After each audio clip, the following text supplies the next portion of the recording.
गुरु ब्रह्मा गुरु विष्णु गुरुदेवो महेश्वरा गुरु साक्षात परब्रह्म तस्मै श्री गुरुवे नमः। आज हम आपको श्रीमद् भागवत रहस्य का स्कंद सुनाएंगे। उससे पहले परमपिता परमात्मा को अपनी तरफ से धन्यवाद करते हैं। हे प्रभु, हे दीनानाथ, हे मेरे परमपिता परमात्मा, मैं आपको धन्यवाद करता हूँ कि आपने मुझे इस लायक बनाया कि मैं पूरी सृष्टि के समसत इस भागवत रहस्य का उच्चारण कर सकूं, सुना सकूं या सुन सकूं। मुझ पर इतनी कृपा करना कि मैं अपने जीवन में हमेशा न्याय की तरफ रहूं, न्याय ही करूं। मेरे जीवन में कभी भी ऐसा कोई कार्य ना हो जिसमें मुझे कभी झूठ का सहारा लेना पड़े या मेरे हाथों अन्याय हो।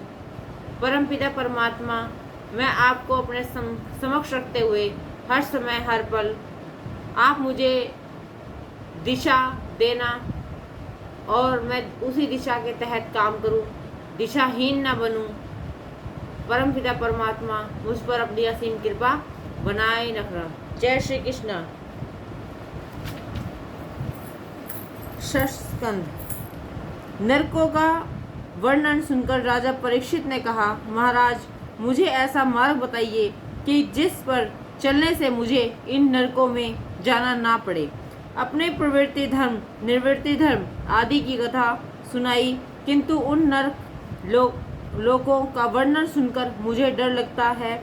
नरक में जाने का प्रसंग कभी उपस्थित ही न हो, ऐसा कोई उपाय बताइए। सुखदेव जी वर्णन करते हैं, राजन, शास्त्र में प्रत्येक पाप का प्रायश्चित बताया गया है। पाप और विधि पूर्वक प्रायश्चित किया जाए तो पाप नष्ट हो जाते हैं।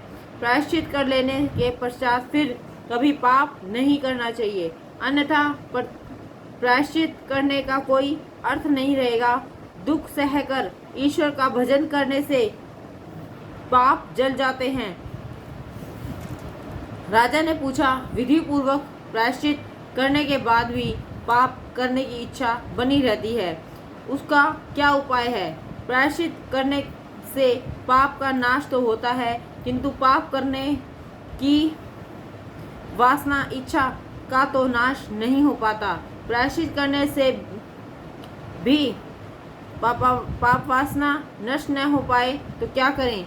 कुछ ऐसे मार्ग बताइए कि पाप करने की वासना ही ना रहे। सुखदेव जी सावधान करते हैं, राजन, मन का लेश मात्र भी विश्वास मत करो। मन बड़ा विश्वासघाती है, उसे अंकुश में रखो। मन को कहीं एकाध बार भी छुट्टी मिलेगी तो वह फिर से पाप करने को तैयार हो जाएगा। पाप वासना अज्ञान से जगती है और अज्ञान का मूल अहंकार है।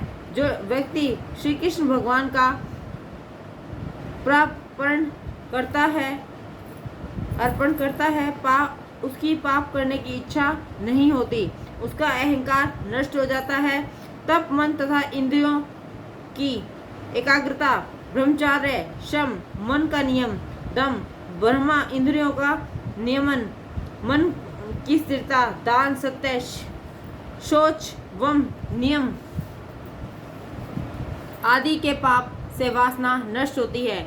किंतु ये परीक्षित राजन, तुम अपने प्राण भगवान को अर्पित करो, पाप की वासना चली जाएगी। भगवान नारायण को जो अपना प्राण अर्पित करता है और जो प्रतिश्वास नारायण मंत्र का जाप करता है, उसको पाप कभी छूता तक नहीं है। जो अपना प्राण श्री कृष्ण के को अर्पित करता है, उसके पाप करने की इच्छा कभी नहीं होती। पाप अर्पण का अर्थ है प्राण से, श्वास से ईश्वर के नाम को जप करना। प्रत्येक कार्य में ईश्वर से संबंध बनाए रखो। सत प्रतिश्वास भागवत स्मरण करते रहोगे तो पाप नहीं होगा, पाप में प्रवृत्ति नहीं होगी।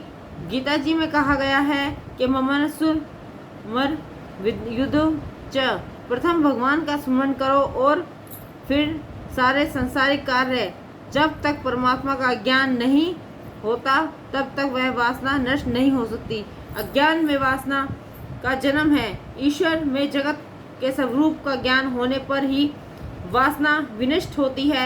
ईश्वर आनंदमय और संसार दुख रूपी ऐसा अनुभव होने के बाद वासना नष्ट होती है। वासना का मूल अज्ञान है। इंद्रियों को रोकने से नहीं किंतु उन्हें प्रभु की ओर मोड़ देने से ही वासना का नाश होता है। प्रत्येक इंद्रियों को परमात्मा की दिशा में मोड़ देने से वासना का नाश होगा। मन को पवित्र करना है तो आंखों को भगवत स्वरूप को में स्थिर करो।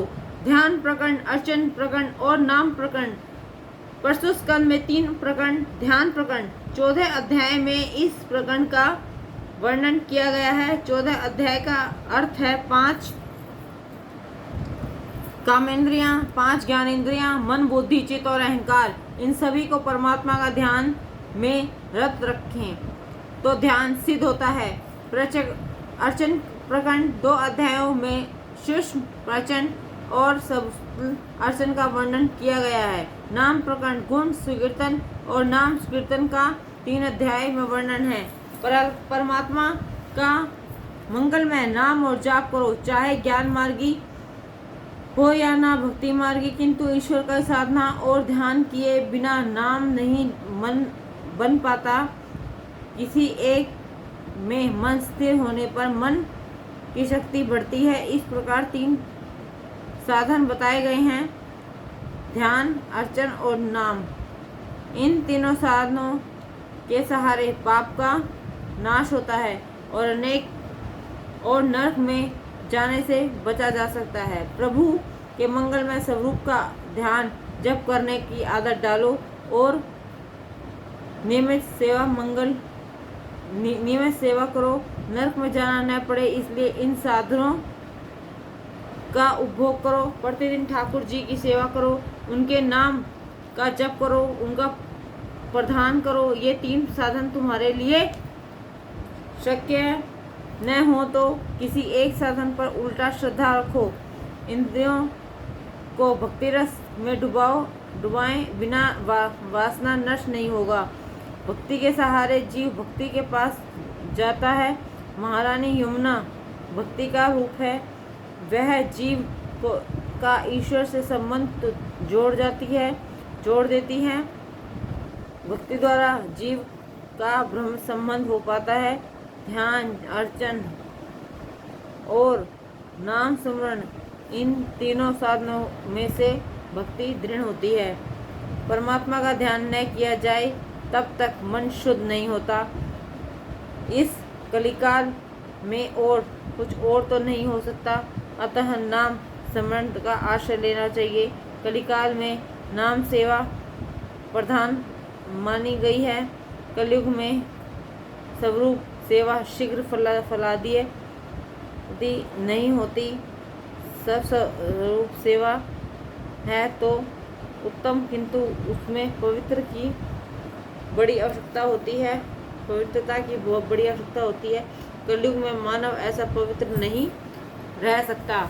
अतः कलयुग में नाम सेवा की ही मुख्य कही गई है।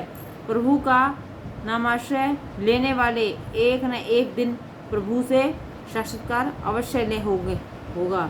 सीता जी ध्यान से इस प्रकार नाम स्मरण करती थी कि वृक्षों के पत्ती से राम ध्वनि होती थी।